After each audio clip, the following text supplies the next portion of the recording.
Sean ustedes bienvenidos al repaso de lección de Escuela Sabática para Adultos. Eh, Qué bueno que están con nosotros en esta hora, qué bueno que nos acompañan a este estudio de la Biblia, a este repaso de lección titulada El libro de los Efesios. Ya estamos en la lección número 7 para el 5 de agosto del año 2023, titulada El cuerpo unificado de Cristo. Nuevamente quiero decirles, estimados amigos y hermanos en Cristo, que este repaso no sustituye el repaso oficial de la iglesia, solamente un material de apoyo que presentamos a ustedes con el propósito de que tengan más elementos, tanto los líderes de grupos pequeños como los miembros de iglesia, y de esa manera podamos entender, ¿sí?, este libro de Efesios, ya que el apóstol Pedro reconocía que hay textos difíciles de entender del apóstol Pablo y que muchas veces estos textos difíciles son torcidos por aquellos que quieren que la verdad no salga a la luz. Quieren torcer la verdad de tal manera que usted no entienda lo que el apóstol Pablo sí tiene como objetivo, que sus lectores puedan entender y comprender. Así que vamos a iniciar, como siempre, con una oración y pidiendo la dirección del Espíritu Santo. Oremos.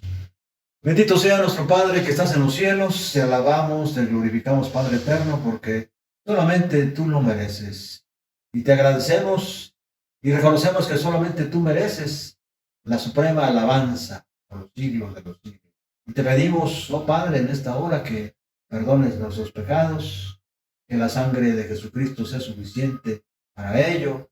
Queremos, Padre eterno, que nos habilites con poder en esta hora para que podamos entender, ¿sí?, esta lección, de manera que podamos aplicarla a nuestra vida diaria, a nuestra vida cristiana, y aplicarla también como iglesia. Gracias, Padre eterno, porque en Cristo Jesús te lo suplicamos, te lo rogamos todo. Amén. Amén. El cuerpo unificado de Cristo. Este título, sin duda, nos da una idea de la importancia y del valor que para el apóstol Pablo era que la iglesia, o que en la iglesia haya unidad. Es muy importante esta parte de esta lección, porque sin duda el enemigo lo que pretende siempre es que haya disensión, haya división entre la iglesia. Pero Cristo no está dividido. Cristo tiene un propósito muy especial para su iglesia, ¿verdad? Y ya en el Evangelio de Juan, ahí en el capítulo 7, habla de la unidad, así como Él tiene unidad con el Padre y con el Espíritu. Él quiere también que en que su iglesia haya unidad. Así que vamos al texto clave de esta lección, que se encuentra en el libro de Efesios, capítulo 4, versículos 11 y 12. Vamos a leerlo, estimados amigos y hermanos, rápidamente, porque en este texto se encuentra el punto central, el texto clave de esta lección. Miren lo que dice el apóstol Pablo. Y él mismo constituyó a unos apóstoles, a otros profetas, a otros evangelistas, a otros pastores, a otros maestros, a fin de perfeccionar a los santos. ¿Para qué? Para la obra del ministerio, para la edificación del cuerpo de Cristo. Cabe señalar que cuando el apóstol Pablo habla de constituyó a unos, habla de que Dios dio a través del Espíritu Santo dones, de manera que a unos les dio dones para apóstoles, a otros para profetas, a otros para evangelistas, a otros para pastores y a otros para maestros. ¿Con qué propósito? Para perfeccionar a su iglesia, ¿verdad? Cada santo tiene que hacer una obra o un ministerio perfecto, ¿verdad? Y finalmente todo esto es para la edificación de la iglesia, es decir, para la edificación del cuerpo de Cristo, donde Cristo, sin duda, es la cabeza. Vamos a la parte número 1, que es la visión general. Dentro de esta visión general pues, está una introducción. Vamos a ver qué nos dice la parte introductiva de esta lección. Hasta ahora el apóstol Pablo ha explicado el poder de la salvación de Dios y cómo opera en la historia del mundo, uniendo a judíos y gentiles en una nueva humanidad en Cristo. En Efesios 4, ¿verdad? Del 1 al 17. ¿Verdad? Pablo, después de esto, continúa con otro tema, ¿verdad? El tema de la unidad. Y al hacerlo, Pablo enfatiza que la unidad es un atributo o una marca indispensable dentro de la iglesia, o en la iglesia, o de la iglesia. La unidad es el resultado de la salvación de Dios, pero también es la herramienta de Dios para cumplir su misión para la iglesia y a través de la iglesia. Ellen G. de White, en el libro Hechos de los Apóstoles, en el capítulo 1, dice que la iglesia fue constituida por Dios con un solo propósito y un objetivo: la salvación de los hombres. Entonces, mirando ese propósito y ese objetivo, nos daremos cuenta de la importancia de la unidad en la iglesia. La unidad es una herramienta, ¿verdad?, de Dios para cumplir su misión para la iglesia y a través de la iglesia. Por esta razón, Pablo va más allá del tema de la unidad de los judíos y los gentiles en la iglesia para centrarse en la unidad interna de la vida, en la vida y la misión. Ahora, que en Cristo no hay judío ni gentil, como dice el apóstol Pablo, ahí en el libro de Gálatas. Ahora, que en Cristo todos somos hermanos y hermanas sin respeto a la etnicidad, Pablo discute la unidad de todos los cristianos como miembros de un mismo cuerpo e involucrados en la misma misión de Cristo. La unidad de la iglesia se logra de varias maneras. Número 1, compartiendo las actitudes de humildad, mansedumbre y paciencia de Cristo. Número 2, contemplando el modelo último para la vida de la iglesia, esto es, la deidad en las tres personas, del Padre, del Hijo y del Espíritu Santo y su obra en la creación y la redención. Número 3, por las herramientas unificadoras de la salvación de Cristo que constituyen la iglesia, ¿verdad? ¿Cuáles son esas herramientas? Una esperanza, una fe y un bautismo. Y por último, por los dones espirituales a través de los cuales Dios bendice a la iglesia para que crezca y sea una en un solo cuerpo en Cristo y cumpla su misión en el mundo. ¿Cuál es esa misión? La de revelar a Dios, la de revelar sus planes, ¿verdad? La de revelar su amor, la de revelar todos aquellos perfiles de Dios, la de traer a Cristo a sus pies a aquellos que no le conocen para que sean bendecidos también, la de esperar, ¿sí?, su segunda venida. Ahora, en esa lección vamos a encontrar a lo menos 3 temas importantes, ¿verdad? Estos temas se centran en el libro de Efesios, capítulo 4, versículos del 1 al 16. ¿Ah? Número 1, la unidad de la iglesia es esencial para la identidad, la vida y la misión de la iglesia. Vamos a ir viendo estos cada punto y vamos a ver lo que hemos a lo largo de nuestra vida cristiana dentro de la iglesia, las experiencias que hemos tenido, ¿sí?, frente a esto que quiere Dios. Número 2, la unidad de la iglesia se logra cuando la iglesia mira la vida trina de la deidad y abraza los valores y actitudes de Dios. Las 3 personas de la deidad, aunque difieren, viven y actúan en perfecta unidad. Ese es el modelo que Dios quiere para su iglesia, ¿verdad? Los dones espirituales son esenciales para la unidad, la vida y la misión de la iglesia, ¿sí? Es como un cuerpo, como explica el apóstol Pablo, cómo funciona un cuerpo, ¿verdad? Cada órgano tiene un propósito, ¿verdad? Cada miembro del cuerpo tiene un propósito, ¿verdad?, una misión dentro de sí, y si no lo hace, la iglesia está incompleta. Vamos a la parte 2, que es el comentario de la iglesia como un cuerpo de Cristo. Cuando Pablo menciona en Efesios 1:22, vamos a leerlo rápidamente. Dios sometió todas las cosas bajo sus pies y lo dio a la iglesia como cabeza de todo, ¿sí? Entonces, cuando Pablo menciona en Efesios 1:22, se refiere que Cristo es la cabeza de todo, ¿sí? Que la iglesia es el cuerpo de Cristo. La iglesia es el cuerpo de Cristo. ¿Cómo debe funcionar entonces el cuerpo de Cristo? Totalmente en armonía, en unidad. Él no quiere decir que la iglesia misma es divina o sobrenatural. En la economía del plan de salvación, fue Dios quien se encarnó y no los humanos quienes fueron divinizados. La iglesia es el cuerpo de Cristo en el sentido de que es la nueva humanidad salva, representada y lograda por y en la encarnación de Cristo. Es la nueva humanidad creada y salvada y gobernada por Cristo, su Creador, Salvador y su Señor. Por lo tanto, la iglesia no es una emanación de lo divino, más bien la iglesia es el pueblo de Dios, el pueblo que fue creado por Dios y ahora ha sido restaurado por Él de nuevo en su reino. Es en este sentido que la iglesia es la plenitud que llena todo en todos. Leamos en Efesios 1:23. ¿Qué dice la palabra de Dios? El libro de libros, la Biblia. Pues la iglesia es su cuerpo y la plenitud de aquel que todo llena a plenitud. Pues la iglesia es su cuerpo y la plenitud de aquel que es todo lo llena a plenitud. Esto es muy interesante e importante considerarlo, ¿verdad?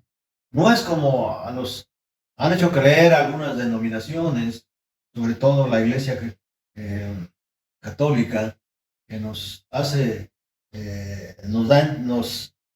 creer a muchos cristianos sinceros que es el Papa la cabeza de la iglesia, ¿verdad? Eso es totalmente falso, es totalmente mentira, ¿verdad? Esto es una suplantación perversa de parte de la iglesia, del sistema papal, para no meternos directamente con la iglesia. Pues ya dijimos que dentro de la iglesia católica, sin duda, hay mucho pueblo de Dios, es decir, muchos hijos de Dios. La fuente trinitaria y el modelo de la existencia y la unidad de la iglesia. Ya dijimos que la deidad trabaja totalmente en unidad, ¿verdad? Y para ello quiero invitarles a que vayamos rápidamente al Evangelio del apóstol Juan, en el capítulo 17, para darnos una idea de lo que Dios quiere que la iglesia sea, ¿verdad? En una oración intercesora que hace Cristo, muy profunda, que se encuentra, vamos a leer desde el versículo 8, miren lo que dice la palabra de Dios, miren lo que dice Cristo. Yo les he dado las palabras que me diste y ellas las recibieron y han comprendido en verdad que salí de ti y han creído que tú me enviaste. Estamos leyendo el Evangelio de Juan capítulo 17 versículo 8 y vamos con el versículo 9. Yo ruego por ellos, no ruego por el mundo, sino por lo que me diste, porque ellos son tuyos. Y todo lo mío es tuyo y lo tuyo es mío. Y he sido glorificado en ellos. Y ya no estoy en el mundo, pero ellos sí están en el mundo. Y yo voy a ti, Padre Santo, a los que me has dado. Cuídalos en tu nombre para que sean uno como nosotros. ¿Para que qué? Para que sean uno como nosotros. Interesante el versículo 11. Voy a leerlo nuevamente. Y ya no estoy en el mundo, pero ellos sí están en el mundo. Y yo voy a ti, Padre Santo, a los que me has dado, cuídalos en tu nombre, para que sean uno como nosotros. Cuando yo estaba con ellos en el mundo, yo los cuidaba en tu nombre. A los que me diste, yo los cuidé. Y ninguno de ellos se perdió, sino que el hijo de perdición, para que la escritura se cumpliera. Pero ahora voy a ti y hablo esto en el mundo, para que mi gozo se cumpla en ellos mismos. Yo les he dado tu palabra, y el mundo los aborreció porque no son del mundo, como tampoco yo soy del mundo. No ruego que los quites del mundo, sino que los protejas del mal. Ellos no son del mundo, como tampoco yo soy del mundo. Santifícalos en tu verdad, tu palabra es verdad. Y versículo 20. Pero no ruego solamente por esto, sino también por los que han de creer en mí, por la palabra de ellos, para que todos sean uno, como tú, oh Padre, en mí y yo en ti, también ellos sean uno en nosotros, para que el mundo crea que tú me enviaste. Versículo 22. Yo les he dado la gloria que me diste para que sean uno, así como nosotros somos uno. Versículo 23. Yo en ellos y tú en mí, para que sean perfectos en unidad, para que el mundo crea que tú me enviaste y que los has amado a ellos como también a mí me has amado. Esta oración, sin duda, es una oración poderosa en favor de cada miembro de iglesia, pero sobre todo de la iglesia del pueblo de Dios. Entonces, la fuente trinitaria y el modelo de existencia y la unidad de la iglesia. La unidad de la iglesia es esencial para la doctrina de Pablo de la iglesia. Sin embargo, Pablo nos modela esta unidad según la unidad administrativa, política, económica y militar del Imperio Romano o de alguna otra institución humana. ¿Verdad? Pablo no modela esta unidad, repito, según la unidad administrativa, política, económica y militar del Imperio Romano o de alguna otra institución humana. Más bien, Pablo arraiga la unidad de la iglesia en la naturaleza misma del Dios cristiano, el Dios trino. De hecho, la epístola a Efesios está llena de referencias a las diversas personas de la deidad que revelan la gran visión de Pablo de las tres personas de la deidad obrando en el plan de salvación o en la creación y la edificación de la iglesia. Así como Pablo en Efesios capítulo 1, versículos del 1 al 14, Pablo describe a los miembros de la Trinidad obrando para salvación. Esto está totalmente en armonía, como lo presenta también el apóstol Juan en el capítulo 17, de los versos que ya leímos. ¿Verdad? Ahora, en Efesios 1, del 15 al 23, Pablo describe al Padre y al Hijo obrando en la creación, bendición, empoderamiento de la iglesia. ¿Verdad? Vamos a leerlo rápidamente. Vamos al capítulo 1 del libro de Efesios. A partir del versículo 15 al 23. Miren lo que dice. Por esta causa también yo, desde que supe de la fe de ustedes en el Señor Jesús y del amor que ustedes tienen para con todos los santos, no ceso de dar gracias por ustedes y recordarles en mis oraciones, para que el Dios de nuestro Señor Jesucristo, el Padre de gloria, les dé espíritu de sabiduría y de revelación en el conocimiento de Él. Pido también que Dios les dé la luz necesaria para que sepan cuál es la esperanza a la cual los ha llamado, cuáles son las riquezas de la gloria de su herencia en los santos, y cuál es la superinminente grandeza de su poder para con nosotros los que creemos, según la acción de su fuerza poderosa, la cual operó en Cristo y lo resucitó de entre los muertos, y lo sentó a su derecha en los lugares celestiales, muy por encima de todo principado, autoridad, poder y señorío, y por encima de todo nombre que se nombra, no solo en este tiempo, sino también en el venidero. Dios sometió todas las cosas bajo sus pies y lo dio a la iglesia como cabeza de todo, pues la iglesia es su cuerpo, la plenitud de aquel que todo llena a la plenitud. Pablo describe al Padre y al Hijo obrando en la creación, bendición y empoderamiento de la iglesia. Por esta razón, Pablo termina esta sección llamando a la iglesia el cuerpo de Cristo y la plenitud del Padre. ¿Verdad? Efesios 1:23. De igual manera en Efesios 4:6. En Efesios 2, del 19 al 22, todos los miembros de la Trinidad están involucrados en la formación de la iglesia. La iglesia es la casa o el templo santo del Padre, edificado sobre Cristo Jesús, y en quien los miembros de la iglesia son edificados juntos en morada de Dios en el Espíritu. Y en Efesios 3, Pablo ve a la iglesia como el resultado de la gracia del Padre. Leemos en Efesios 3:2. Efesios 3:2. Sin duda ustedes se habrán enterado del plan de Dios en su bondad. Me asignó para el bien de ustedes. Pablo entonces ve a la iglesia como el resultado de la gracia del Padre. Efesios 3:2. Se ha revelado en el Espíritu. Efesios 3:5. Como el misterio de Cristo. Efesios 3:4. Riquezas insondables de Cristo. Efesios 3:8. A los apóstoles y profetas. Efesios 3:5. También el Padre en Efesios 3:14 da poder a la iglesia por medio de su Espíritu para que Cristo habite en vuestros corazones por medio de la fe. Efesios 3:16 y 17. Y para que la iglesia comprendiera el amor de Cristo. Efesios 3:18. Y sean llenos de toda plenitud de Dios.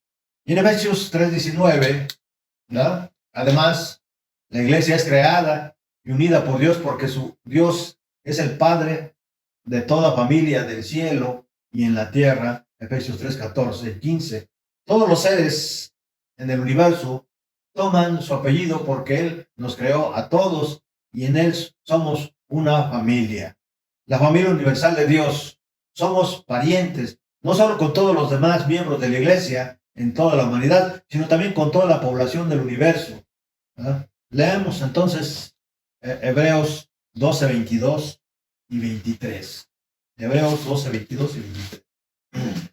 Ustedes, por el contrario, se han acercado al monte de Sión, a la celestial Jerusalén, ciudad de Dios vivo, y a una incontable muchedumbre de ángeles, a la congregación de los primogénitos que están inscritos en los cielos, a Dios, el juez de todos, a los espíritus de los justos que han sido hechos perfectos.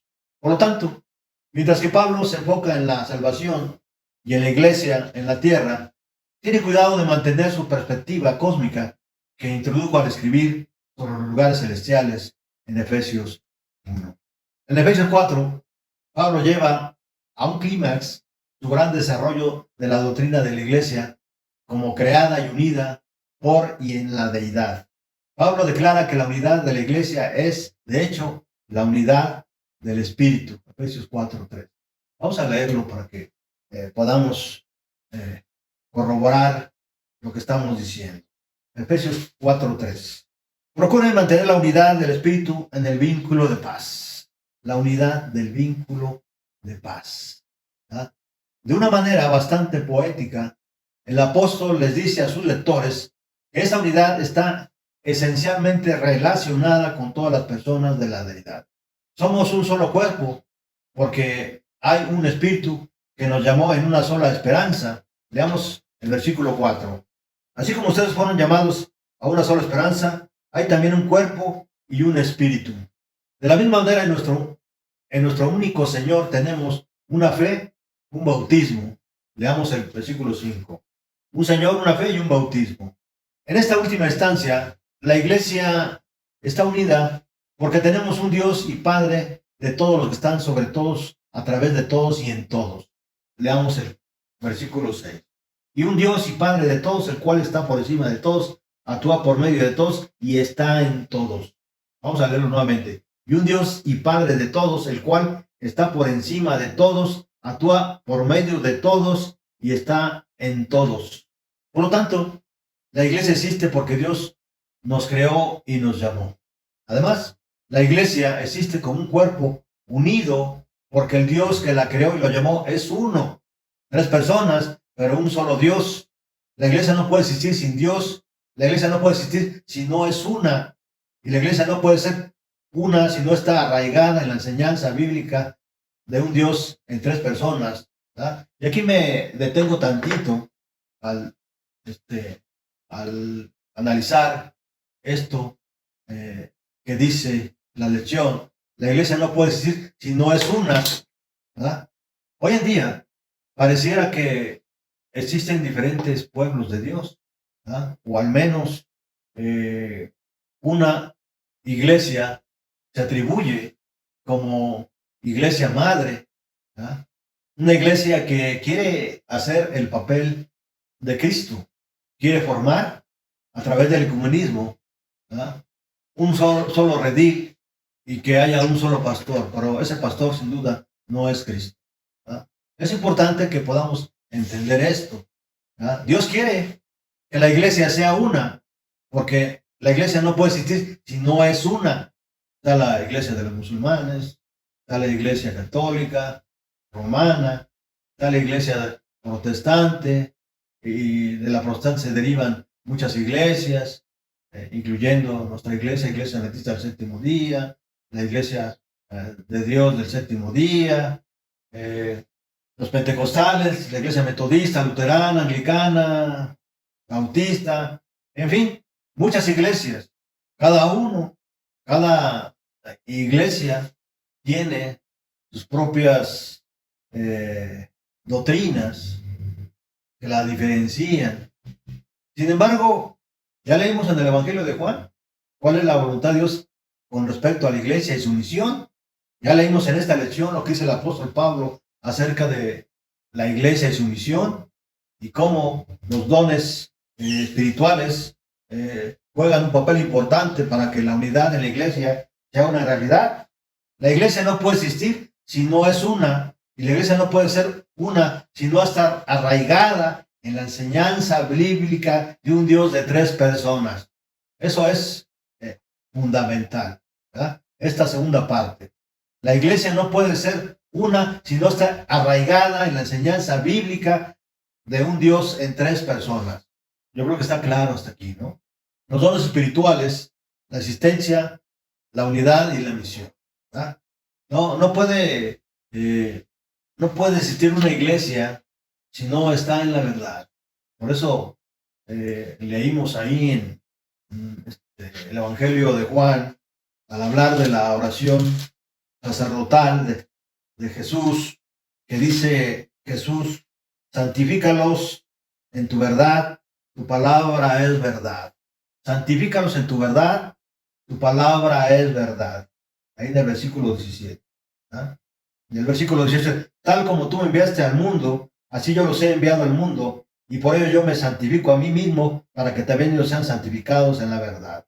Una iglesia puede decir que ama a Cristo y aceptarlo como cabeza de iglesia y decir que es cuerpo de Cristo, pero si no está en la verdad, no está arraigada en la enseñanza bíblica de un Dios en 3 personas, no puede ser considerado como parte de la iglesia de Dios.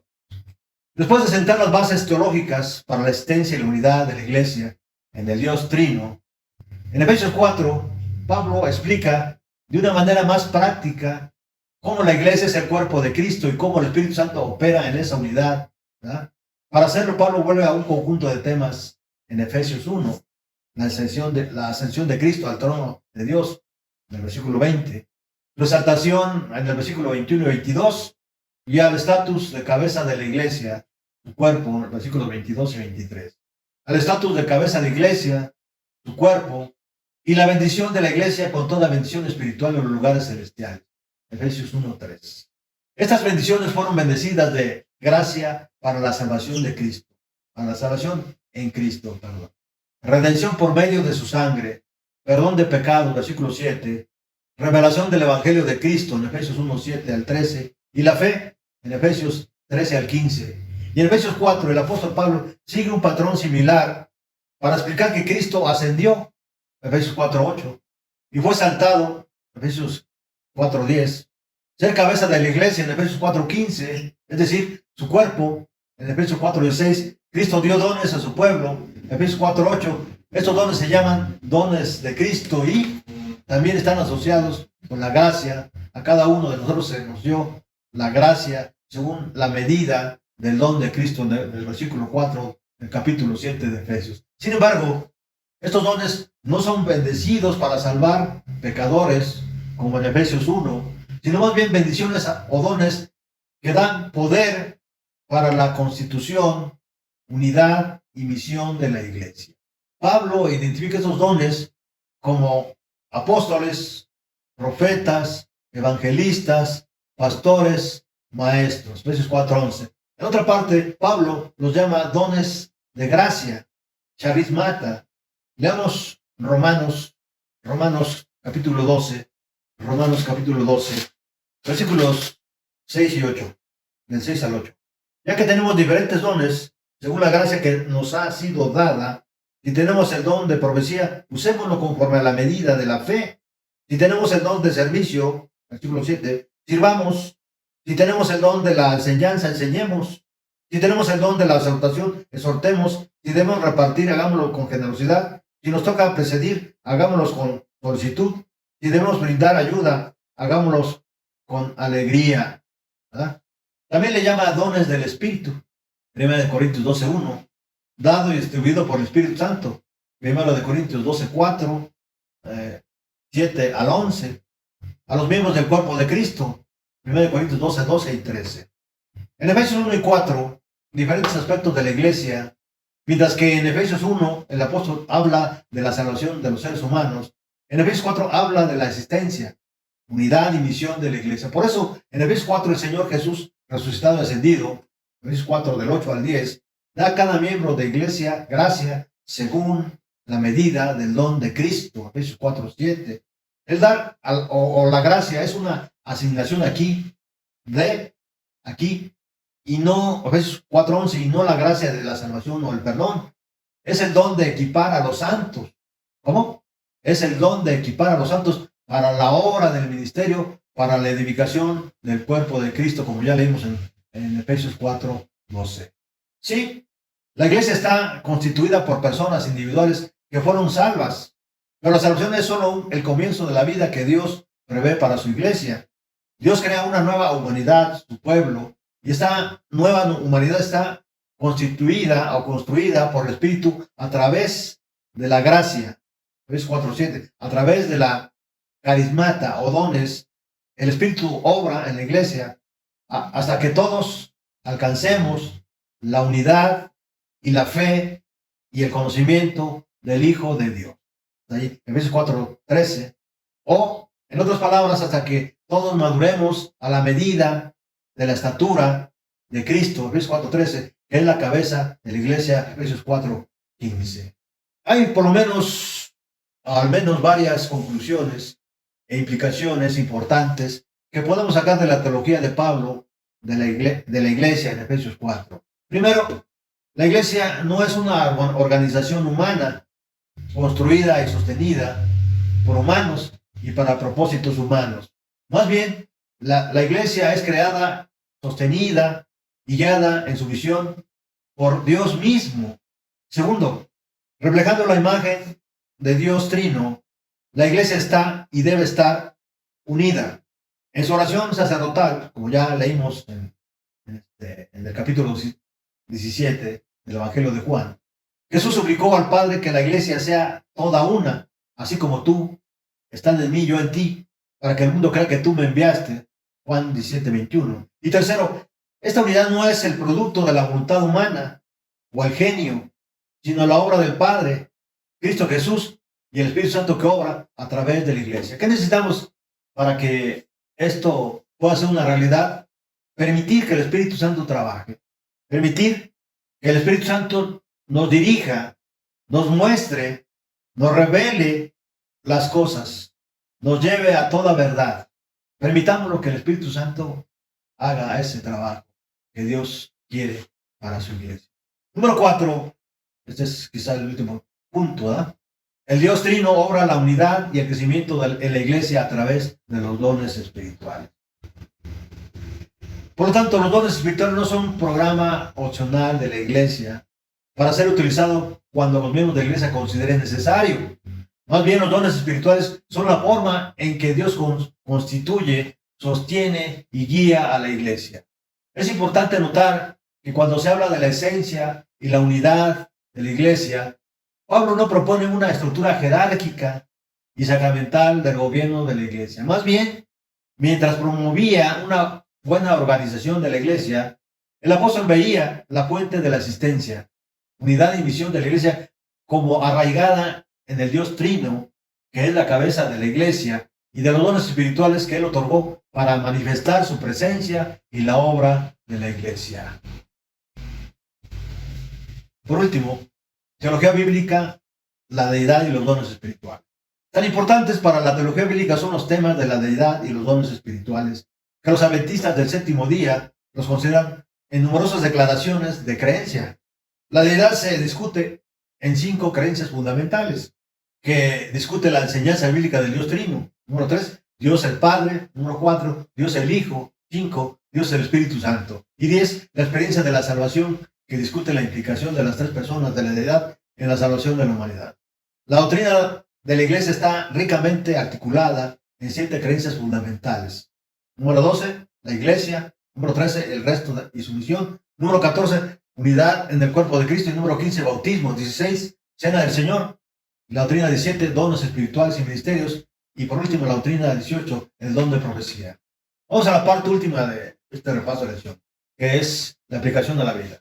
Uno de los desarrollos trágicos de la historia de cualquier iglesia en su división y fragmentación, basada en el estudio de la clase de Efesios 4, 1 al 16, decimos a los maestros, guía a sus alumnos en el desarrollo de un triple punto. Estrategia para mantener a la iglesia local o regional unida en crecimiento.